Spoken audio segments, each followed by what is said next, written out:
Good evening, I'm Jim Lara. On the NewsHour tonight, the news of this Friday as the global financial storm continued to worsen. We have a look at the latest developments and damage, and a report about the impact on state and local governments, plus a presidential campaign wrap-up and the analysis of Mark Shields and Ramesh Ponnuru. Major funding for the NewsHour with Jim Lara is provided by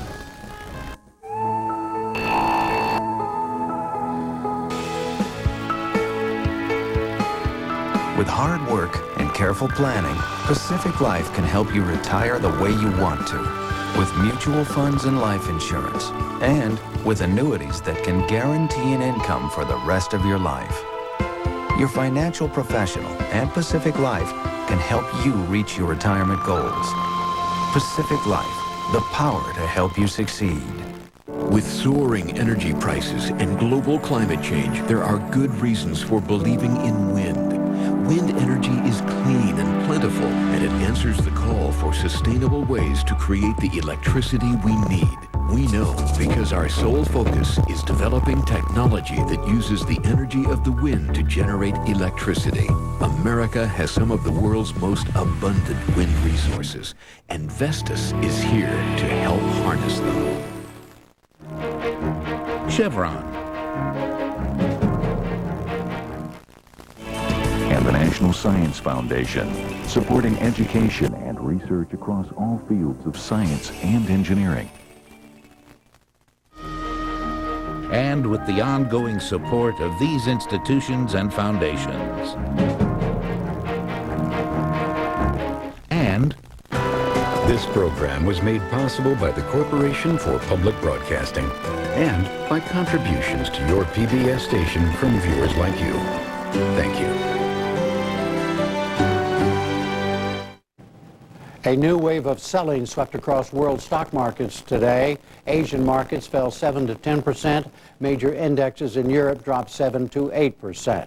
On Wall Street, the Dow Jones Industrial Average endured a 1,000-point swing. It was down 700 early, then up 300 later.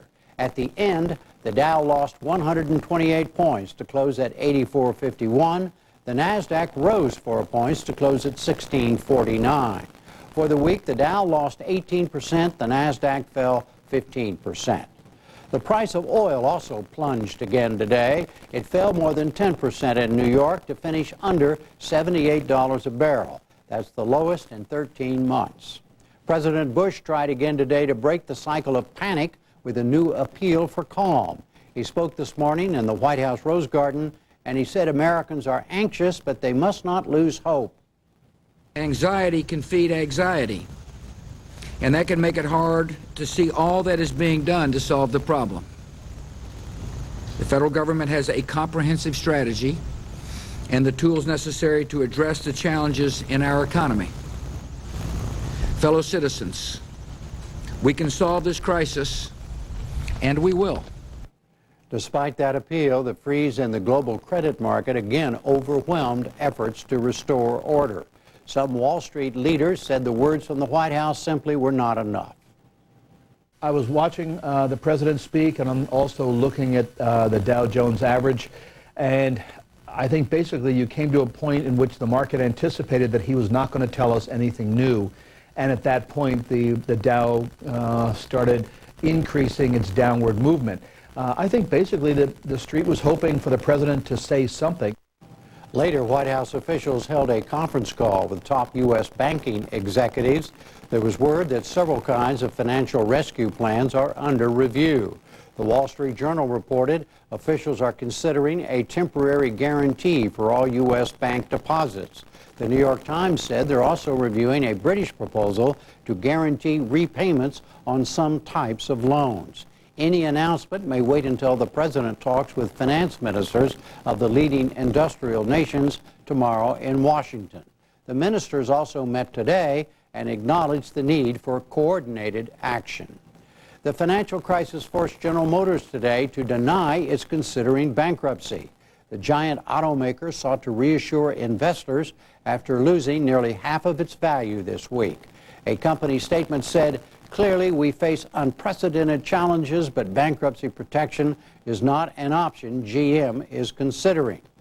At the same time, it was widely reported GM may announce more production cuts and plant closures next week. Two major banks also came under new pressure today. Morgan Stanley's stock fell more than 20%, and Goldman Sachs was down 12%. Also today, federal regulators cleared the way for Wells Fargo to buy Wachovia Bank. On Thursday, Citigroup dropped its attempt to take over part of Wachovia. Governments across Europe struggled again today to find answers. In Moscow, Russian Prime Minister Putin said European leaders are having to cope with a mess the U.S. created. Trust in the United States as the leader of the free world and the free economy, and confidence in Wall Street as the center of that trust has been damaged, I believe, forever. There will be no return to the previous situation, and this is not only my opinion. The leaders of European countries speak about that as well, directly or indirectly. In Paris, French President Sarkozy announced a number of European leaders will meet in Paris on Sunday to draw up a joint action plan. The government of Iceland tried today to reassure investors in Britain and elsewhere. The Icelandic banking system all but collapsed this week. We have a report from Kathy Newman of Independent Television News.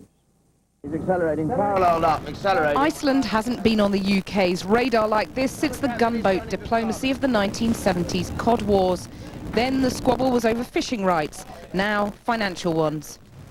After yesterday's war of words between the two countries, Iceland's Prime Minister called something of a truce today after receiving a letter from Gordon Brown. I am sure now that on the basis of my phone conversation with Alistair Darling yesterday, on the basis of the documentation that we did receive yesterday from Her Majesty's Treasury, and on the basis of this letter from the Prime Minister, we will now be able to start working together and finding a solution like the Prime Minister says. A delegation from the Treasury flew to Reykjavik today to begin a weekend of negotiations with the Icelandic government. Officials I spoke to here seemed pretty confident they'd get back most, if not all, of the money stuck in the country's banks. A deal won't come a moment too soon for the growing roll call of companies and individuals caught up in the crisis. Thousands of private investors should start getting their money back after a deal struck by the Treasury and the Financial Services Compensation Scheme to transfer deposits from the Icelandic bank Kaupting to ING Direct. But many savers have little faith they'll get their cash in full. I've been telephoning Kaupting, and it's not a free phone number here. I've been telephoning Kaupting to be told that it's business as usual. Business is not as usual. It's 48 hours, my money's all gone. Well, not gone as such, but disappeared into the ether, and my balance is showing a zero. Iceland's Prime Minister insisted today his country was not bankrupt. Try telling that to his kinsfolk clamouring for the resignation of the central bank governor. To add insult to injury, the UK's post office stopped trading in the Icelandic krona, which has gone into freefall. The U.S. presidential candidates offered new proposals to help the economy today. Republican John McCain called for suspending mandatory sales of stocks in retirement funds to protect investors. Democrat Barack Obama proposed a new program to grant loans and tax cuts to small businesses. We'll have more on the campaign later in the program tonight. The state Supreme Court of Connecticut ruled today gay couples have the right to marry. By 4-3, the court said separate standards for marriage violated equal protection principles. High courts in Massachusetts and California have already allowed same-sex marriage, but a proposed ban is on the ballot in California next month. In Iraq today, a car bomb tore through a busy market in a Shiite district of Baghdad. Iraqi officials said at least 13 people died, 27 more were wounded. Just yesterday, a top Shiite lawmaker was killed. Today, thousands of people turned out in mourning. NATO defense ministers agreed today to target Afghanistan's thriving drug industry. U.S. Defense Secretary Gates had urged a more aggressive focus on opium barons. They're blamed for funneling up to $100 million a year to the Taliban. The Nobel Prize for Peace was awarded today to the former president of Finland, Martti Ahtisaari. He was honored for more than 30 years of work on international conflicts including Indonesia, Northern Ireland, and Kosovo. Today, Ahtisaari said he was extremely pleased to win after years of being in the running. That we have been sitting in front of the TV on a number of occasions earlier, and it has not been my turn. So I'm grateful for the Nobel Committee for their decision, and because this hopefully will facilitate my future work also. There had been speculation the Peace Prize judges might recognize Chinese dissidents. Late Tuesday, the Chinese government said it hoped not. It said the award should go to the right people. And that's it for the news summary tonight. Now, where the financial crisis stands, local and state fallout, the presidential campaign, and Shields and Panuru.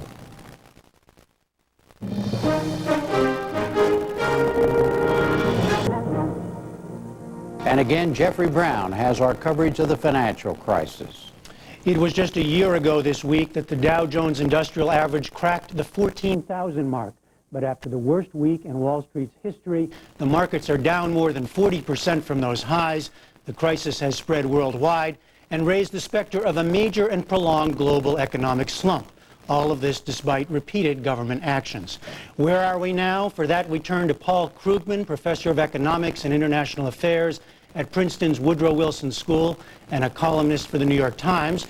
Amity Shlaes, syndicated columnist for Bloomberg and author of The Forgotten Man, A New History of the Great Depression, and Sebastian Mallaby, senior fellow for international economics at the Council on Foreign Relations and a columnist for The Washington Post.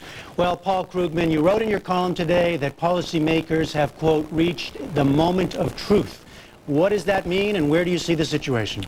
Well, the combination of the depth of the crisis and the fact that all the finance ministers are in Washington this weekend means that they really had better come up with something, at least a very strong statement of principles, you know, if not the details of a plan for a global rescue. If they don't, then there's going to be even worse panic on Monday. This is the moment. It's clear to everybody now that we need a coordinated rescue. We need capital pushed into the system. We need some sort of guarantees to keep money flowing. If they don't do it this weekend, it's a very, very bad scene. You were with us, I think, last week, just ahead of the bailout package being signed. And I remember at the time you said, not a great package, but we have to do it. A week later, nothing seems to have stopped the drop. Well, yeah, I mean, in some ways, what has happened is what I was afraid would happen if the thing wasn't passed. In a way, that's an opportunity. Now, you know, it's the package as originally proposed is ancient history. So now Paulson, Congress can go back and do it right. But the urgency is much, much greater. Really, it's been almost 4 weeks since all hell broke loose when Lehman was allowed to fail. And those 4 weeks have been largely wasted, and we really can't afford much more delay. This is 1931 taking place 77 years later all over again. Amity Shlaes, you wrote about that period, 1931. Where do you see us now? It is like 1931 in the credit crunch aspect for sure, but a credit crunch does not have to become a Great Depression. What makes a credit crunch into a Great Depression is policy errors, such as raising taxes. We're about to do that. Protectionism, we're cavalier about that. Arbitrary vilification over years through sort of revenge through the courts and through Congress and hearings against the bad guys instead of focusing on reform. Instead of focusing on reform. So what should happen now? I think before we had done all this deposit insurance umbrella, we should have talked about even a return of Glass-Steagall, the law that divided investment banks from commercial banks, the architecture to change the game that is clearly broken instead of merely focusing on supplying liquidity, which is important but not the only thing. Now, Sebastian Mallaby, in trying to calm things down today, President Bush said that we have the tools. He was insistent on that. Is he right? What tools do we still have? Paul Krugman talked about the meetings coming up this weekend. Where do you see things? I'm actually very worried about these meetings because I think that every time the markets look to governments for a deus ex machina, they then become disappointed when they pick apart the details of what the government has said. So if you look back at the Paulson plan, when it was first announced, there was a huge market rally. And then when it was voted down the first time, that was the dramatic day when it dropped. And then when it was finally passed, By then, people had figured out that the government didn't really know how they would spend this $700 billion, and so it had really no effect. In the same way, I'm worried that when you're talking about a multilateral group of governments, some of which are already saying, kind of leaking, that they don't really believe in this G7 announcement tomorrow, even before it happens. The Europeans are going to go back the next day to Europe and have their own European summit on Sunday. So the stage is set for everyone to be looking at this group, for the group not really to deliver very much. And then even if they did deliver something, when you looked at the implementation, I predict that there'll be a lot of disappointment about the details. But at the same time, is it, let me just one follow-up here. Yeah. Is there any question at this point that a global solution is required? Look, we are in a global problem, and because the expectations are running so high, as Paul said rightly, it would be worse to do nothing. After 9/11, we discovered that far-off countries like Afghanistan could affect our interests. Now we discover that small countries like Iceland can affect our interests. We are all in this together, so I'm not against trying, but I worry that the consequences of so much expectation around tomorrow morning's meeting will be huge disappointment on Monday. Well, Paul Krugman, go ahead. Well, I was going to say, it's not as if we're completely at sea here. I mean, we had a plan announced by Gordon Brown's government in Britain on Wednesday, which has met with a lot of approval from economists. It looks, no one's sure that if everyone did that, it would end the crisis, but it really looks like a very good plan. If we had some kind of commitment, some kind of agreement that something like that would in fact be done by a number of countries. It doesn't have to be everybody, but we're not talking about a very steep hill to climb here, at least not intellectually. There is no excuse for not getting something out this weekend. The fact that there's been disappointment with previous announcements is saying, well, those were bad policies. It's a little bit like saying, well, because the current government is doing a bad job, government can never work. We need this rescue. It's up to the policy guys in Washington right now to do it. Well, Amity Shlaes, are you suggesting that we're wrong in looking to the policy guys, as Paul Krugman just put it, or to the G7 meetings this weekend?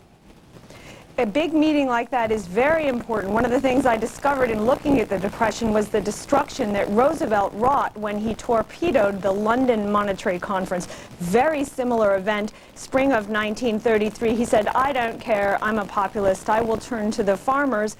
And that let Europe go in the way, Europe was slipping into fascism. So there are political ramifications as well as economic ones.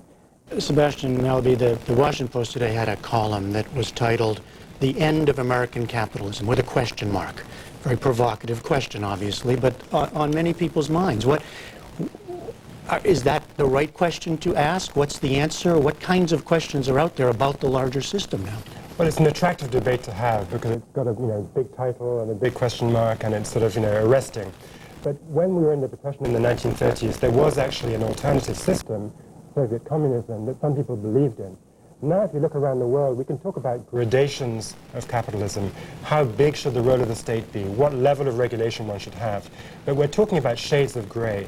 I think there was already a lot of pressure, even before this financial crisis got serious, to the effect that already government was going to be growing its role in the world economy, partly because the center of gravity was shifting towards economies like China, which have a big role for the government. Capital was flowing to sovereign wealth funds, to central banks around the world. There was legitimate talk, about the inequality that was coming from a dynamic, globalized economy and the need for government to step in with safety net programs to address that. So I think there was already pressure. So if you set this against some idealized, perfect market system, the Reagan rhetoric and all that, yeah, sure, we're not going to have that. But we didn't have that anyway, and we shouldn't have had that anyway. And so now we're going to move a couple more steps in the direction of cautious regulation. I hope it doesn't overshoot. Jim, can I just weigh in on that? Because during the Great Depression, John Maynard Keynes had a great remark. He said, we have magneto trouble, roughly speaking, alternator trouble. The engine is mostly fine, but there's one part that's malfunctioning. And that's what's happening now. It's not that capitalism is dead. It's not that the whole American system is dead. But this financial thing that we've created with these institutions and derivatives that we don't understand needs to be fixed. And that's, it's not that we have to tear everything up and we don't have to become Maoists. We just have to fix this part, but we better do it soon. Should we be even asking this question? I mean, those kind of big questions at this point? Always good questions to ask, but I'm mostly concerned right now about how we avoid a financial meltdown in the next month and how we avoid a really deep recession in the next year. And then, after that, let's talk about the future of capitalism. Amity Shlaes, you want to weigh in here? Oh, well, sure. We tend nowadays to conflate recession and depression and think of them as the same thing. You heard that a little bit in one of President Bush's speeches. A recession and a depression are not the same thing. We have recessions all the time. They're not pleasant, but we get past them. Also, we want to keep in mind one of the factors that made this crisis happen was the foreign money that came to the United States, and it did that maybe because the bond raters put the wrong letters on the bonds, made them look too good, but also because the United States is a relatively attractive place to invest. And I don't see in all the crises overseas in Russia of Mr. Putin or in China that situation changing. Longer term, Europe has some incredible social obligations that are weighing it down, that are more than our Medicare Part D. So this is our focus, to keep the U.S. relatively competitive. Then things will get better indeed. But Amity Schley, staying with you, several generations of Americans have now been raised on the notion that the stock market works, right? And we depend on it for our retirement funds, our college funds for our kids, so many different things. What do we tell people now? The stock market mostly does work, but it doesn't always work, and it doesn't work when it's not honest. And you look at the factors here, those bond rating agencies that said things were good when they weren't. These very amorphous securities, which no one owned them, no one was responsible for the loan, no one cared that the person who borrowed had no money. Also, all the capital flowing in, not evaluating very carefully. So this is an excess of capitalism or markets, but not a failure. So, Sebastian Mallaby, bring us back here now from the big picture to this weekend. You said you're worried about the possibility that we're putting too much onto this. What's the alternative? What else happens over the weekend, or what do we wake up with on Monday? Well, I'm afraid the truth is we are where we are. I mean, the markets are looking at this meeting tomorrow morning, so we better hope that they do something. I think Paul is right that the British plan has been well received, that a guarantee on bank debts of various kinds, not just deposits, but the commercial paper they issue, the bonds, short-term bonds they issue. I think that is probably the right way to go. I hope they come out with that. But I'm worried that anytime you have an international agreement and each of the member governments go back to their own capitals and then start leaking how they'll actually implement it, people will see that it's not all the same agreement, that people are kind of wiggling out of it at the corners. And I worry that then you get a repeat of the dynamic around the Paulson plan, where at first people are ecstatic, and then as they look at the details, they worry, because it won't necessarily be implemented in the ideal way that one would hope. Well, Paul Krugman, just one last thing on the sort of where we are here as we wind up. I think there's still a lot of confusion. I know I feel it after this week of the mix of how much of this is about fundamentals. Last week we were talking about bad loans and bad institutions. We started this week talking about psychology. It was more about panic. Then we started talking about real economic downturn. So at the end of the week now, what's the mix? What's the right way to think of this? We've got a real economic downturn, which is largely baked in, but can get much worse if the credit thing goes out of control. We have hundreds of billions of dollars of necessary losses. Loans that were made during the peak of the housing bubble, and you're going to take a lot of losses on those. But we've got all of these sort of secondary effects, these multiplier effects, because of the ongoing panic, the scramble to raise capital, the scramble to contract balance sheets, and those are the things that can be short-circuited. It's hard to avoid mixing metaphors here, but we can try to limit this excessive downturn, and in so doing also limit the downturn in the real economy. So yeah, there's no way to avoid bad stuff happening to the economy. There's no way to avoid bad stuff happening to a lot of investments, but it doesn't have to cascade into this enormous collapse scenario, which is what we're risking right now. And it's the same thing. There were good reasons to have a recession in 1929. It was probably unavoidable that you're going to have a recession in 1929, but it did not have to turn into the Great Depression. And we're in that kind of situation all over again. All right, we will leave it there. Paul Krugman, Amity Schley, and Sebastian Mallaby, thanks very much. Thanks.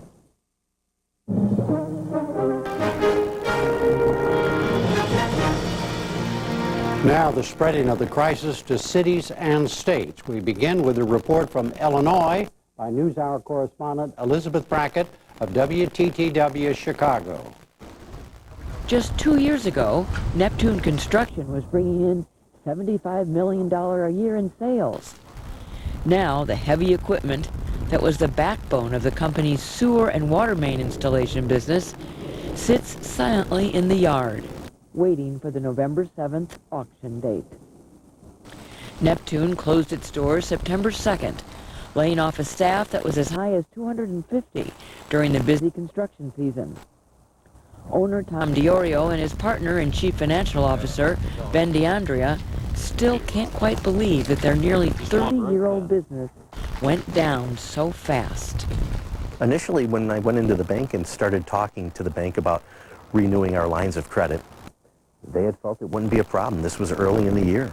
As the year went on, the bank philosophy changed. They had started looking at our documentation more closely. They had started reviewing cash flow closer. And when it finally came down to it, they said, sorry, we can't help you. One of the reasons Neptune needed to expand its credit was to pay bills while waiting to get paid for services rendered. Neptune installed water and sewer lines in this subdivision west of Chicago in a $2 million project for the state. Though the project was completed last month, Neptune has received only half of what it was owed.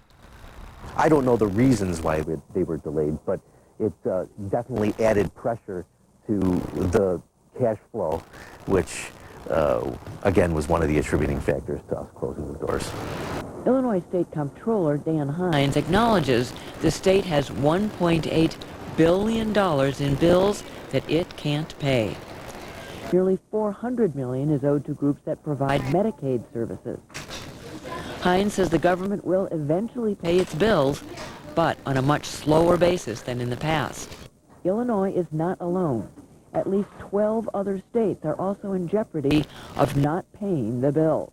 This is the worst we've seen, and I think what's even scarier is that all the signs are pointing in the wrong direction in terms of what we can expect for the remainder of the fiscal year. We did worst case scenarios, and we are pretty much at that line now where we are as bad as we could ever have imagined. State Treasurer Alexei Janulius says Illinois, like many other states, is facing a perfect storm of fiscal problems. The state's general revenue fund has dropped by $590 million in the first quarter of this fiscal year. Anytime we talk about a decrease in revenues, anytime we talk about an increase in unemployment, business owners are closing up shop. That's all revenue that comes to the state. And when you take into consideration, the casinos and lottery, which are losing significant revenue this year already, and when you also talk about the fact that in our office, interest income is going to be down. To give you an example, we got about $426 million in interest income alone, just on our portfolio. That number dropped last year to $375 million. This year, it might be as low as $130 to $170 million. So you're talking about a $200 to $300 million drop in just 2 years, or a year and a half. And obviously, when that's $200 million not going to the state, that's going to have an enormous impact on our ability to provide basic services for the people of Illinois. The late state payments, particularly the Medicaid payments, are having a disastrous effect on the nonprofit agencies that serve the state's most vulnerable constituencies.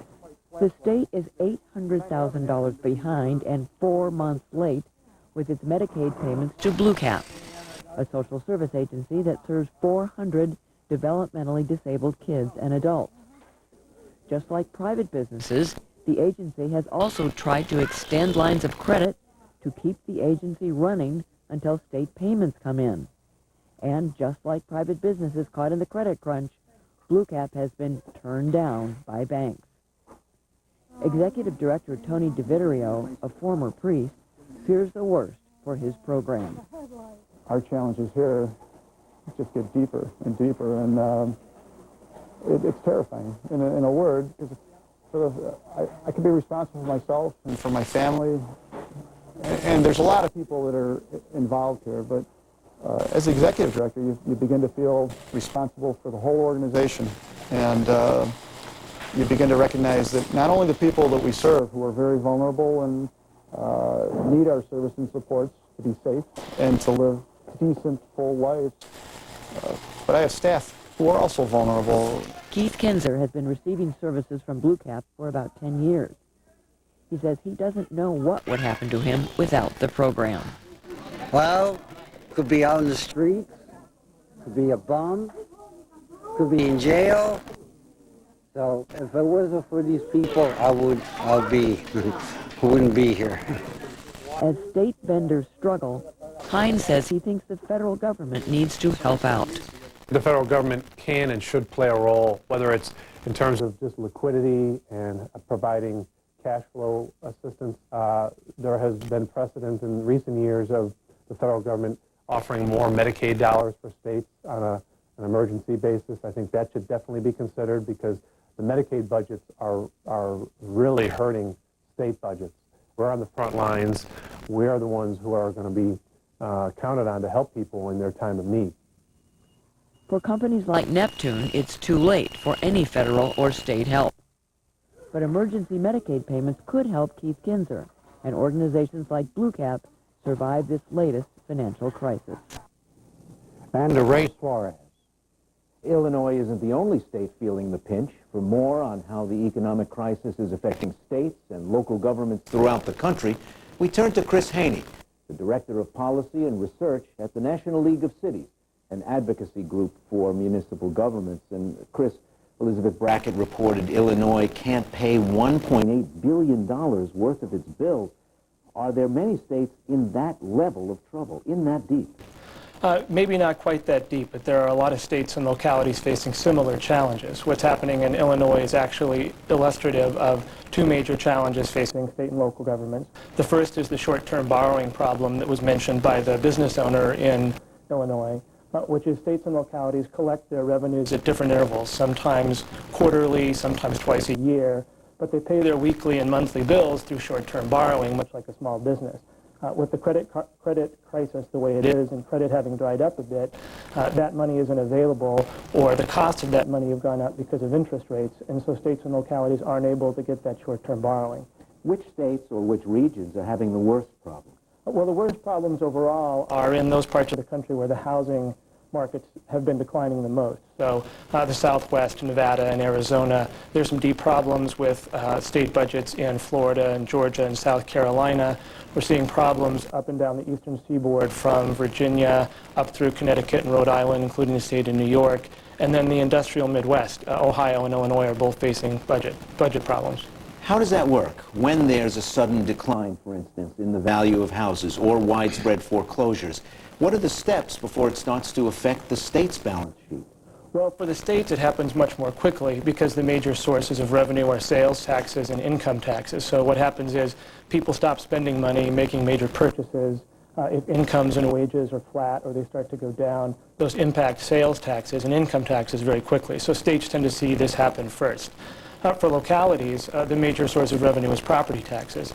And there's always a bit more of a gap between what happens with housing markets and what happens with property taxes because the assessment on those housing values has a 1 to 2 year lag on it. And so we're just now starting to see the effects on local budgets in terms of what's happened with housing markets. Are these factors starting to bite just as states themselves have even greater obligations for unemployment insurance, to provide social services for people in economic trouble? Right. The other side of this equation is that the costs for state and local government always go up during these periods. Crime tends to go up. That means that there need to be more public safety resources expended. There are more people in need, particularly in terms of temporary assistance for things like homeless shelters or people thrown out of their homes because of foreclosures or maintaining vacant properties. So the costs go up just as the revenues start to go down. Now, obviously, a foreclosed house comes off the rolls immediately. Right. But is there also a slow-moving disaster on the way because a lot of houses are going to have to be reassessed? They just aren't going to be worth as much anymore and thus won't yield as much real estate taxes. Yes, that's exactly what we're just starting to see happen right now. So a survey that we do every year of city finance officers showed that property taxes are declining in 2008 for the first time in probably a decade.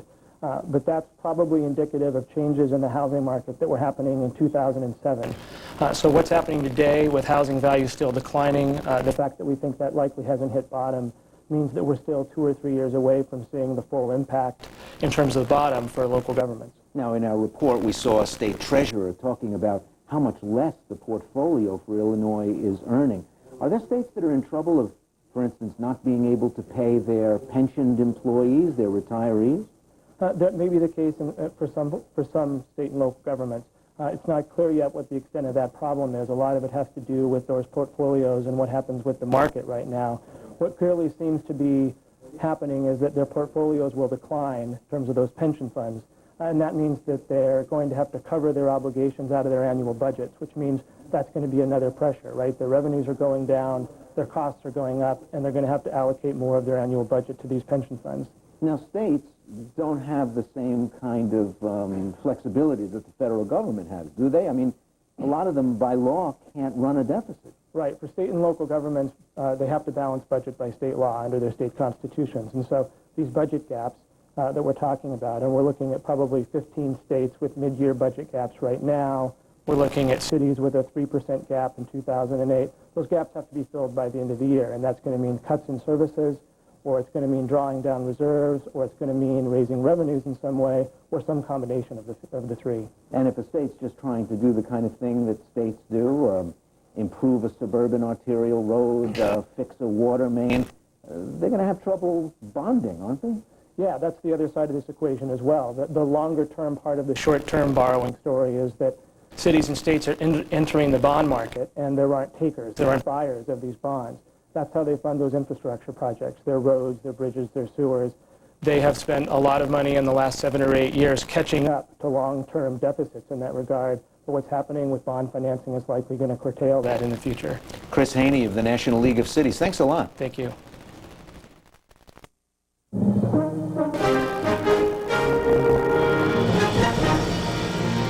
Next, the presidential candidates continue their talk about the financial crisis and each other.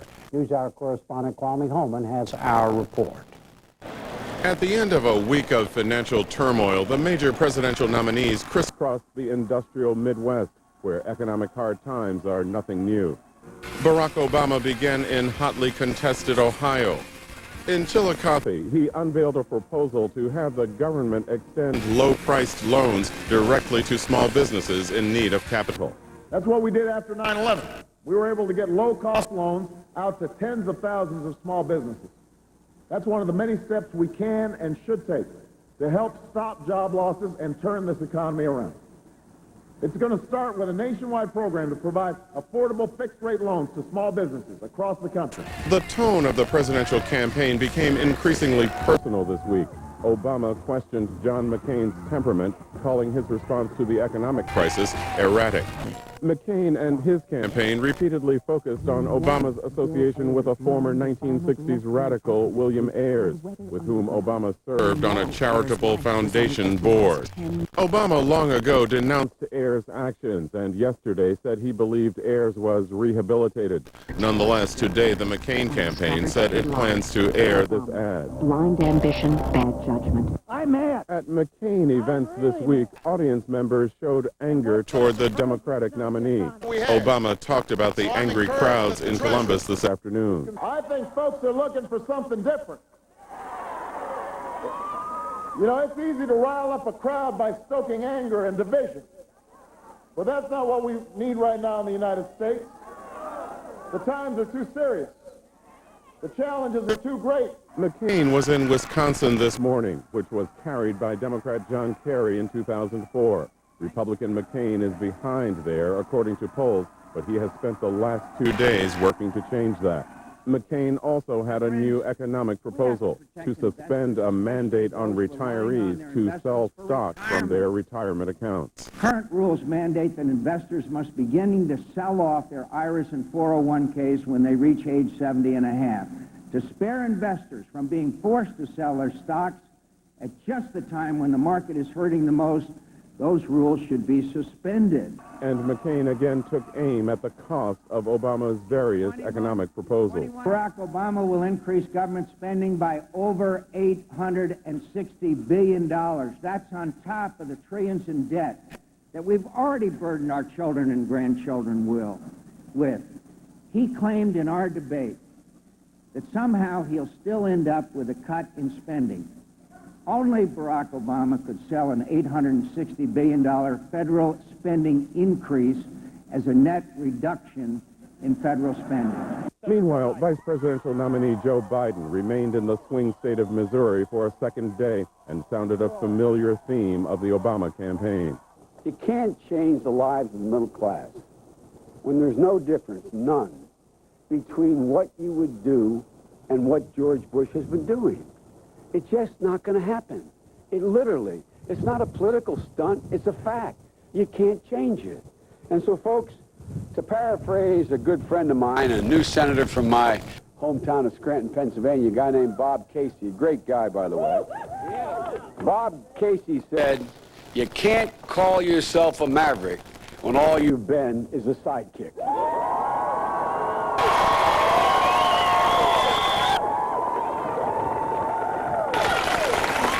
Folks,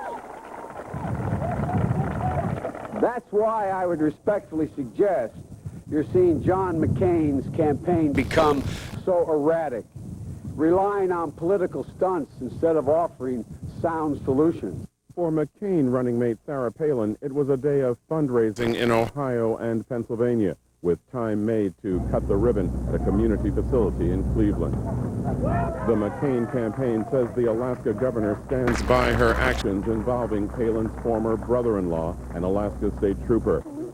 A bipartisan legislative panel investigated whether Palin took improper actions aimed at getting the trooper fired.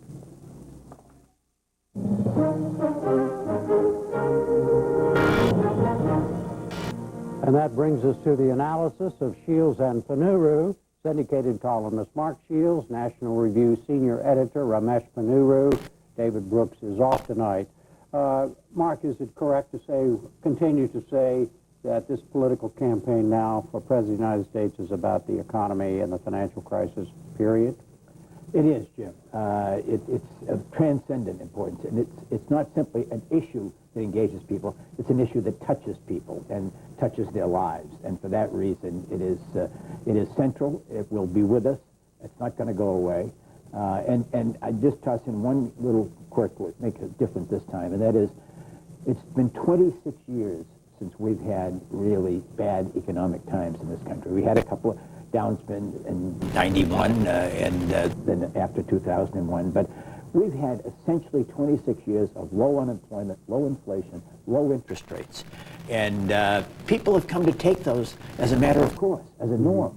Stocks are always going to go up. Stocks are going to go up. Houses are going to appreciate. Yep. And now, yep. I mean, now this is hit, and it's hit even harder. And there's a sense of who's responsible for this.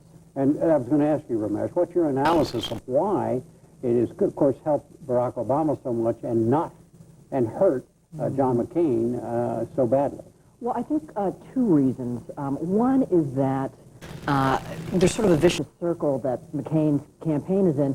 Because he's behind, he always has to make bold moves to try to shake the campaign up.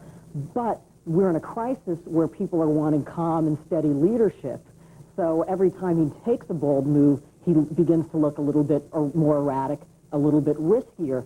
Senator Obama, on the other hand, can be calm, cool, and collected because he's in the lead. You know, he's got a lead to sit on, so he can project that sense of leadership. And secondly, I think that McCain genuinely has added a certain amount of erraticness in his own performance. You know, coming up with a new plan on one day, and then the next day you're attacking, Obama over totally non-economic topics. There's been a bit of a bouncing around quality to the McCain campaign. So the traction is on the comparative charges. One is cool and calm, and the other one is erratic. There is traction there, and that's what's moving the polls, you think, in Obama's direction? Well, look, I think that what people above all are looking for right now is a sense that there's somebody in charge, that somebody knows what's going on and has some solutions, right? I mean, you talk to financial experts who don't really have a great handle on what's going on, let alone people who aren't financial experts. We see the papers, we see the headlines, and we're worried. McCain needs to reassure it. He's not doing it. Would you frame it the same way? Well, I wouldn't argue with what Ramesh said. I'd say that Dwight Morrow, who was the Republican ambassador to Mexico and the father of Anne Morrow Lindbergh, said something brilliant, I thought, some 75, 80 years ago. He said, the party that claims credit for the rain cannot be surprised when its opponents blame it for the drought.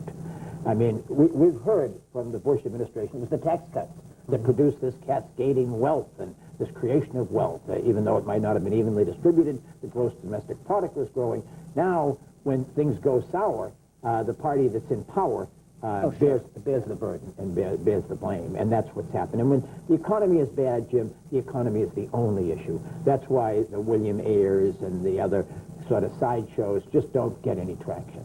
Now, you think the William Ayers is a legitimate issue to raise, do you not, Ramesh? I think it's a legitimate issue, but it's the sort of issue that would have some effect if we weren't in a financial crisis. If you harp on things like the Ayers story or some of these other associations that Obama's had, you begin to look a little out of touch because people aren't scared of Bill Ayers, they're scared about their 401ks. Yeah. So now where does President Bush, he had a statement today, nothing happened. In fact, it continues to get worse. How does translate that into not only his low approval ratings and all of that, but how it's affecting the way the U.S. government is now functioning on this issue? Jim, there's a crisis of confidence, and I cannot overstate that. I don't know whom people trust at this point. They don't trust Washington. It's not the Congress they trust. They don't trust the president. They don't trust Wall Street or the financial heads of the country. I mean, there is really a lack of authority in the United States of America right now, and I think that's the problem. I mean, President Bush, not to be a wise guy, but he's forgotten but not gone. I mean, he's not really central to this whole equation. I mean, he is the president, but they understood that Hank Paulson, the Secretary of the Treasury, had to be the face of whatever efforts the administration was going to mount. He and Ben Bernanke. I don't think there's a sense of confidence, and I think the failure of both men in the debate on Tuesday night to address the reality, to confront it, and to level with the American people, to treat us like grown-ups and say, it's tough, it's going to be tougher. And we're going to get through this. We're going to get through it together. There aren't going to be more safe havens. There's going to be sacrifice. It may not be pleasant, but we will make it. And I forget those tax cuts we talked about. Forget all those goodies that were promised. Those were in 2007 when things looked a lot different. But neither candidate is doing that. No, neither candidate is stepping up to play it. I completely agree. Look, it's a financial panic. Almost by definition, one of the key ingredients of that is a lack of confidence, a lack of trust, and a lack of authority. And unfortunately, nobody's supplying any of those things. Just for the record here, the Wires is now a little bit, almost 12 minutes before 7 o'clock Eastern Time. And the Associated Press just moved a story that Treasury Secretary Paulson says the administration will move ahead with a plan to buy stock in financial institutions, which we had talked about earlier in Jeff's segment. And of course, it's not an American idea; it's a British plan. The British plan. The colonies once again are following. But we had this debate in this country some 200 years ago with Andrew Jackson about the National Bank, and I mean we're now here we are in the 21st century. Apparently, we're going to be major stockholders, if not determinant policymakers in some of the nation's largest financial institutions, and apparently going to be picking winners and losers and saying, you're chosen to succeed, and I'm sorry, you're not going to get the investment. Well, I would think your colleagues at the National Review wouldn't be too happy about all of this. We had that also came up in Jeff's discussion about what this says about capitalism at this moment. What do you say about it? Well, there's no question that people who want a limited federal role in the economy, these are very difficult times, and I think most of us on the more free market side of things understand, particularly when you have a crisis that is in part caused by various kinds of government policies. Government has a role in undoing that. We're just hoping that it's going to be temporary and that some of these equity stakes, for example, will be liquidated. You don't see that this could lead to a fundamental change in the way the United States government operates the economy? Well, it could, and it's not just this financial panic. It's also occurring against the backdrop of the collapse of global trade talks and a rising backlash against trade in the United States When you build onto that, I think you have the potential for not just a U.S., but a global retreat from free markets, which I think would be an enormous tragedy. I think, Jim, fueling this in part is the fact that over the past generation of this country, at least since the 1970s, we have moved from a society where there was a security structure provided, both by corporate employers. If you worked 25, 30 years, you got a defined benefit pension after that 25, 30 years. You knew you were going to get a check every month for so many $100s, to a defined contribution where an employee was given so much money, but he or she was then in charge of their own political, their own economic destiny, and they were responsible for the investment. And all of a sudden, that's come a crumper. And they're not only see the worth and value of their own homes disappearing, their 401ks disappearing, but they have lost that sense of security that was provided by a corporate structure that provided pensions and sort of a sense of security for the future. So I think all of this means that regulation is back big time. I mean, nobody... Like it or not? That's right. Nobody, I don't think anybody attributes what happened to too much regulation. How do you see it, Renee? Well, there's certainly a lot of people who would suggest that you've had government policies like extremely low interest rates for a very long time, that you've had the government pushing a lot of really pushing people to make and take bad loans for houses. So I do think that this is certainly not a purely free market phenomenon that we've seen. But look, I think Mark is right. I mean, there are certainly places where you're going to see a lot of gigantic fall sale. New Balance Portland has the largest selection of the best New Balance shoes you won't find anywhere else. Save on high-performance shoes for all levels of athletic activity. Sizes up to 16 and widths up to 6E, with trained fit specialists to ensure a proper and comfortable fit. New Balance Portland's gigantic fall sale, now through October 19th. Only at the New Balance stores, Pioneer Place and Bridgeport Village. In the race for Senate, Jeff Merkley's record is raising taxes. More Tax Merkley voted to raise the state income tax. He voted 3 times for higher taxes on seniors, 4 times for higher taxes on farmers, 4 times to increase the gas tax. More Tax Merkley voted for a tax increase rejected by 60% of Oregon voters. Merkley even voted for the largest tax increase in Oregon history. More Tax Merkley? Not in the U.S. Senate. The National Republican Senatorial Committee is responsible for the content of this advertising. 2 ways to fight high gas prices. 1, combine shopping trips. 2, save money when you get there. That's why I come to Walmart. Save money, live better, Walmart.